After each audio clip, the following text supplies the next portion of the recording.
तो आदाब, नमस्कार, गुड इवनिंग, सत श्री अकाल। एक बार फिर आप तमाम लोगों का स्वागत है क्राइम तक की कहानी की इस एपिसोड में। उम्मीद है पूरी फैमिली अच्छी होगी, अपना और अपनों का ख्याल रख रही होगी। अगर पुलिस अपने ऊपर आ जाए तो कोई भी केस सुलझा सकती है। कई बार ऐसा हुआ है, कई बार मैंने कहा भी है। एक कहानी है जिसके दो पार्ट हैं। शायद एक पार्ट मैंने आपको शुरू में या पहले कभी सुनाया हो, तो वो कहानी रिपीट नहीं करना चाहता हूँ, लेकिन आपको वो थोड़ा सा वापस सुनाना इसलिए ज़रूरी है क्योंकि जो अगली कहानी है उसी का नेक्स्ट पार्ट है। कहानी यह है कि करीब 25 साल पहले एक कत्ल होता है और उस कत्ल को करने वाले दो कातिल। अब दोनों कातिल कत्ल के बाद भाग गए। न पुलिस के पास उनकी तस्वीर, न मोबाइल नंबर, न चेहरा, कुछ भी नहीं, न आता पता। अब इतने बड़े हिंदुस्तान में उनको कहाँ ढूंढें। पुलिस भी हार जाती है। 25 साल बीत जाते हैं, केस वैसे ही बंद है। अचानक एक नया पुलिस इंस्पेक्टर एक थाने में उसी इलाके में आता है और करीब 1997 में वो कत्ल हुआ था और 2021 करीब 24 साल बाद अचानक उसकी फाइल पे नज़र पड़ती है। उन पुलिस इंस्पेक्टर को लगता है यार 24 साल पुराना केस है, चलो इसको सुलझाते हैं, जेम्स बॉन्ड बन जाऊंगा, तारीफ होगी। तो उस फाइल को खोलते हैं, देखते हैं कि 1997 में दिल्ली के एक इलाके में किशन नाम के एक शख्स का कत्ल हुआ था और कत्ल जो किया था दो लोगों ने किया था।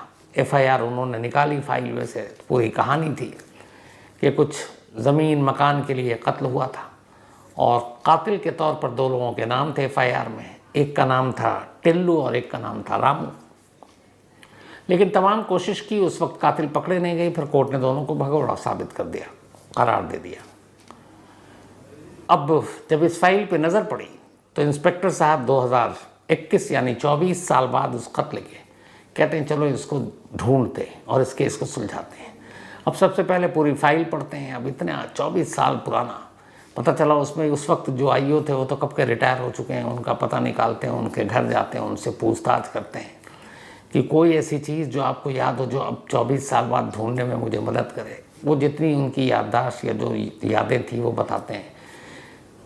क्राइम सीन और बाकी चीज़ें जितनी जानकारी लेनी थी वो लेते हैं। और भी उस दौर के जितने लोग इस केस से रिलेटेड थे, एक एक करके सबसे उस पुलिस इंस्पेक्टर बातचीत करते हैं ताकि कोई क्लू मिले। इसी कवायद में फिर वो उस महिला के पास भी पहुंचते हैं जिसका नाम सुनीता था। सुनीता के हस्बैंड का ही कत्ल हुआ था जिसका नाम किशन था। तो अब 24 साल बाद पुलिस की एक टीम पहले कहती है कि चलो वहाँ देखते हैं। जब वहाँ पहुँचती है दिल्ली के जिस तौलगाबाद इलाके में यह कत्ल हुआ तो पता चला कि भाई यहाँ तो सुनीता बरसों पहले उसके पति के कत्ल के बाद ही वो कुछ साल के बाद छोड़कर चली गई थी। अब बड़ी मुश्किल, कातिल को तो छोड़ो, जो मकतूल है उसकी बीवी को कहाँ ढूंढे। खैर किसी तरह उसी इलाके में डोर टू डोर पूछताछ करने में एक ने बताया कि हाँ वो सुनीता को जानता है और अब वो कहीं और रहने लगी, लेकिन उसका पता मेरे पास है। पुलिस वाले वो पता लेते हैं, सुनीता के घर पहुँचते हैं। उसके बाद उससे पूछते हैं, बताते हैं कि देखो हम पुलिस से हैं और 24 साल पहले जो तुम्हारे पति का कत्ल हुआ हम उसको सुलझाने के लिए आए। ऐसे ही कत्ल की एक कहानी पाकिस्तान से है जो पाकिस्तान में बहुत ज़्यादा सुर्खियों में रहा। पाकिस्तान मर्डर मिस्ट्री नूर मुकादम केस, जिसमें नूर मुकादम का कत्ल करने से पहले, उसका सरकलम करने से पहले उसके साथ रेप हुआ था। तो कुकू FM के ऑडियो लर्निंग प्लेटफॉर्म पर पाकिस्तान मर्डर मिस्ट्री नूर मुकादम केस आप ज़रूर सुनिए। कुकू FM एक बेहद तेज़ी से बढ़ता हुआ ऑडियो लर्निंग ऐप है और लाखों लोग इसको सुन रहे हैं और इससे कुछ ना कुछ नया सीख रहे हैं, आगे बढ़ रहे हैं। और अगर आपने अब तक कुकू FM की ऑडियो बुक नहीं सुनी है तो अब आपके लिए कुकू FM ने 7 दिन का फ्री ट्रायल शुरू किया है। इन 7 दिनों के दौरान आप पूरे प्लेटफॉर्म पर कोई भी शो सुन सकते हैं, जिसमें 5000 शो शामिल हैं, बल्कि 5000 से ज़्यादा हैं बिल्कुल मुफ्त। ऑफ़र बहुत तगड़ी है, तो अपने दोस्तों को और फैमिली मेम्बर्स को भी ये ज़रूर बताना। सुनीता भी पुलिस वालों को देखती है, फिर कहती साहब रहने दो, 24 साल तो हो गए, कुछ हुआ नहीं। अब 24 साल में मेरे पति को, कातिल को पकड़ा नहीं तो अब भी क्या पकड़ोगे। और अब वैसे भी हम इन सारी चीज़ों से हटकर हमने एक नई ज़िंदगी शुरू कर दी है। अब इन चीज़ों में मुझे नहीं पड़ना। अब पुलिस वाले निराश उदास कि यार हम 24 साल बाद इस केस को सुलझाना चाहते हैं और जिसके पति का कत्ल हुआ वही उदास है, वही मदद करने को तैयार नहीं है। पुलिस वाले बात ही कर रहे थे, तभी बराबर में एक लड़का खड़ा था। अचानक वो कहता है कि ठीक है साहब, मैं आपकी मदद करूँगा। पुलिस वाले पूछते हैं तुम कौन हो? तो वो कहता है कि जी मैं उन्हीं किशन का बेटा हूँ जिनका कत्ल हुआ है। जिस वक्त किशन का कत्ल हुआ था तब सुनीता प्रेग्नेंट थी और वो बेटा जो इस वक्त पुलिस के सामने खड़ा था तब वो गर्भ में था, सुनीता के पेट में। अब लगभग वो भी 24 साल का हो चुका था। पुलिस को उम्मीद जगी, उसने कहा ठीक है।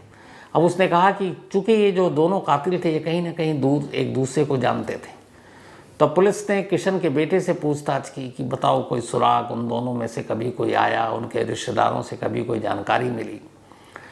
तब वो बताता है कि उनमें से जो एक जो रामू है वो यूपी के फर्रुखाबाद का है। हम लोगों ने भी पता करने की कोशिश की, पुलिस की टीम भी फर्रुखाबाद फिर गई सब कुछ जानकारी लेने के बाद, बट वहाँ पता चला कि कत्ल के बाद कभी वो अपने इलाके में अपने घर में आया ही नहीं। अब पुलिस वापस खाली लौटी, फिर सुनीता के बेटे से कहती है कोई और चीज़ याद हो तो बताओ। तब वो कहता है कि हाँ, रामू के एक बड़े भाई और उनकी एक वाइफ थी, दोनों की डेथ हो गई, लेकिन उन दोनों का एक बेटा था। उस बेटे ने एक लड़की से शादी की और जिससे शादी की उस लड़की का घर हमारे घर के करीब है, यानी रामू के बड़े भाई का बेटा सुनीता का पड़ोसी दिल्ली में। फिर उसने ये भी बताया कि उसके जो बड़े भाई का बेटा है उसकी सास की हाल में ही रोड एक्सीडेंट में डेथ हो गई है और आजकल वो इंश्योरेंस क्लेम करने के चक्कर में भटक रहा है। अब पुलिस को जब ये जानकारी मिली तो एक आइडिया आया इंस्पेक्टर साहब को। उन्होंने कहा चलो इंश्योरेंस एजेंट बनकर चलते हैं उसके घर और पता करते हैं रामू के बारे में। पुलिस की टीम पहुंची, उसने कहा जी हम इंश्योरेंस कंपनी से हैं, आपकी सास की डेथ हो गई है, तो ये बताइए कि हमें नो ऑब्जेक्शन सर्टिफिकेट चाहिए आपकी पूरी फैमिली मेम्बर का, ताकि हम इंश्योरेंस के पैसे आपको दूँ और बाद में कोई और भी कहे हम भी दावेदार हैं। तो उन्होंने जितने फैमिली मेम्बर थे सबके नाम लिखवा दिए, पर उसमें कहीं रामू का नाम नहीं था। तो पुलिस वालों को लगा अब रामू का नाम पूछूंगा तो कहीं उनको डाउट ना हो जाए और रामू अलर्ट ना हो जाए। वो वापस चले गए। अगले दिन फिर एक दूसरी पुलिस की टीम पहुंची, सादी वर्दी में ही, इंश्योरेंस एजेंट बनकर। उन्होंने कहा कि कुछ दिक्कतें हैं, आपने शायद पूरे अपने बाकी सारे रिलेटिव के नाम नहीं लिखाए। लड़की वालों की तरफ से तो सबके नाम है, लड़के वालों की तरफ से नहीं है, यानी कि रामू के बड़े भाई के बेटे की तरफ से। तब उसने कहा हाँ जी, हमारे एक चाचा हैं और उनका नाम रामू है, लेकिन वो तो बरसों से नहीं है, हम उनको जानते भी नहीं हैं। तो उसने बोला नहीं, लेकिन पता करना पड़ेगा, नो ऑब्जेक्शन सर्टिफिकेट लेना पड़ेगा। तब उसने कहा कि रामू तो नहीं, लेकिन उनके एक बेटा है और वो बेटा लखनऊ में रहता है, उसका एक नंबर है, वो नंबर आपको दे सकता हूँ, नो ऑब्जेक्शन सर्टिफिकेट आप ले ली। अब पुलिस को लगा कि अच्छा रामू लखनऊ में है तो अब तो मिल जाएगा। उस नंबर पे पुलिस ने फ़ोन घुमाया, मोबाइल बंद। खैर किसी तरीके से उस मोबाइल से लोकेशन और बाकी जानकारी निकाली गई तो पता चला लखनऊ का है। अब पुलिस की टीम लखनऊ पहुंची, लेकिन लखनऊ में जिस पते पे ये मोबाइल का नंबर दर्ज था रजिस्टर्ड, वो ताला लगा हुआ, वहाँ कोई रहता ही नहीं है। अब क्या करें? अब पुलिस ने उस रामू के बेटे को सोशल मीडिया पे ढूंढना शुरू किया। फेसबुक पे एक जगह उसका पेज मिला, उसके कुछ दोस्त मिले, उनमें से एक दोस्त को कांटेक्ट किया और पूछा कि यार ये आप कहाँ हैं, तो उन्होंने उसको नया एड्रेस बताया। अब पुलिस की टीम उस नए एड्रेस पे पहुंची और इत्तेफाक से रामू का बेटा मिल गया। पुलिस को लगा कि अब मामला ख़त्म। अब उन्होंने कहा हाँ भाई, हमें इंश्योरेंस कंपनी से वहाँ भी यही करके, और हमें ऐसे ऐसे कुछ ये लखनऊ में आए, फ्री ई रिक्शा हम लोग दे रहे हैं लोगों को, ये हमारी नई स्कीम है, तो आपके फादर को भी देंगे और आपको भी। तो आपके फादर का नाम? तो उसने कहा अवधेश। तो उसने कहा नहीं अवधेश नहीं, हमने तो सुना कि रामू नाम है। बोला नहीं साहब, मेरे फादर का नाम अवधेश है और रामू को तो मैं जानता ही नहीं, ना कभी मिला हूँ, और ये रामू कौन है? मेरे फादर रामू है ही नहीं। अब पुलिस को लगा चक्कर क्या है। खैर फिर भी नहीं कहा, पुलिस ने कहा कि शायद अवधेश ही रामू हो, नाम बदल लिया हो। तब उसका पता ढूंढते ढूंढते पुलिस पहुंची अवधेश के पास। वहाँ जाकर उसने स्कीम बताया। पुलिस के साथ दिक्कत ये कि अवधेश की ना उस वक्त की तस्वीर ना आज की तस्वीर कैसे माने, लेकिन खैर पुलिस ने अवधेश को देखा। अब लगा कि यही है, क्योंकि रामू ने कहा था कि रामू के बेटे ने, जिसके पिता का नाम रामू नहीं अवधेश है, तो हो सकता है रामू ही हो। अब लेकिन कैसे कंफर्म करें? तब पुलिस ने उसको उलझा के लखनऊ में रोका, दिल्ली फ़ोन किया। जो सुनीता थी किशन की बीवी जिसका कत्ल हुआ था, उसको बोला आपको लखनऊ आना है। पुलिस के खर्चे पर सुनीता को लखनऊ बुलाया गया और वहाँ अचानक उसको लाकर अवधेश के सामने खड़ा कर दिया गया और कहा कि अब पहचानिए क्या ये रामू है। सुनीता ने कुछ देर तक ध्यान से देखा। उसका अचानक ज़ोर से चीख पड़ी, बोलती हाँ यही है रामू, इसी ने मेरे पति को मारा। पुलिस अवधेश को गिरफ्तार कर लेती है। थोड़ी देर बाद वो तोते की तरह बोलने लगता है, कहता हाँ साहब हमने मारा है, असल में हमारी बहन की एक घर खरीद कर देना था और किशन के पास एक ज़मीन थी, हमें डील करना था, लेकिन वो डील बनी नहीं। फिर हम शराब पी रहे थे, झगड़ा हो गया और गुस्से में मैंने और टिल्लू ने मिलकर मार दिया। अब उसको पुलिस लेकर आई, लगा कि चलो अब रामू मिल गया तो टिल्लू भी मिलेगा। 24 साल बाद कातिल का पकड़ा जाना कामयाबी की बात थी।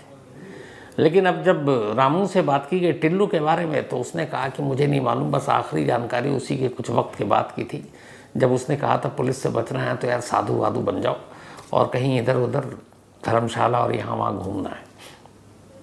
इससे ज़्यादा जानकारी नहीं, अब तो बरसों हो गए उसने मुझसे कांटेक्ट भी नहीं किया है। अब पुलिस को लगा कि ये क्या, एक तो आ गया, दूसरा कहाँ।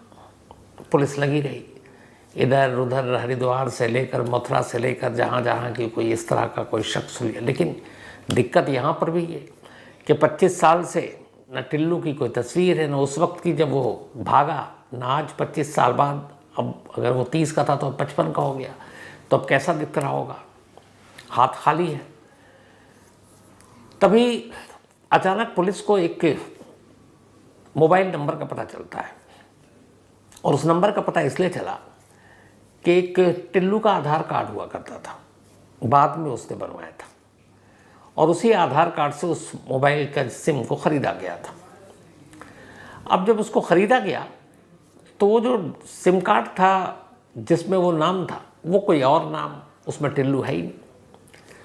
तस्वीर थी इतनी धुंधली, आपको पता है आजकल आधार कार्ड में जो तस्वीर बना जो लगती है कार्ड पर, हम जैसे तमाम लोगों की आपकी, कई बार तो ऐसा होता है कि आधार पे अपनी तस्वीर देखकर खुद ही लोग डर जाते हैं। तो खैर, अब पुलिस को ये पता चला कि एक आधार से एक फ़ोन लिया गया, लेकिन ये कंफर्म नहीं कि वो आधार उसी का है, क्योंकि नाम उस पर अलग है। लेकिन जो बैकग्राउंड चेक किया गया तो पता चला कि एक बंदा है जो साधु के भेष में इधर उधर भटकता है, और बस कभी कन्याकुमारी, कभी मथुरा, कभी इधर आपके ऋषिकेश। अब पुलिस ने मुखबिर को लगाया, मुखबिरों का जाल तो होता ही है। तो फिर मुखबिर से पता चला कि कन्याकुमारी में है वो। पुलिस की एक टीम दिल्ली पुलिस से कन्याकुमारी पहुंचती है। कन्याकुमारी जाने के बाद उसे ढूंढती है, लेकिन वहाँ से वो निकल चुका है। अब उसके बाद पुलिस की टीम अलग अलग जगहों पर जा रही है और ढूंढ रही है, लेकिन कहीं टिल्लू हाथ नहीं आए। धीरे धीरे वक्त बीता, 2022 से 2023 आ गया। उसके बाद तलाश जारी है, कोई क्लू नहीं है, तस्वीर है नहीं कि पोस्टर चिपकवाएं।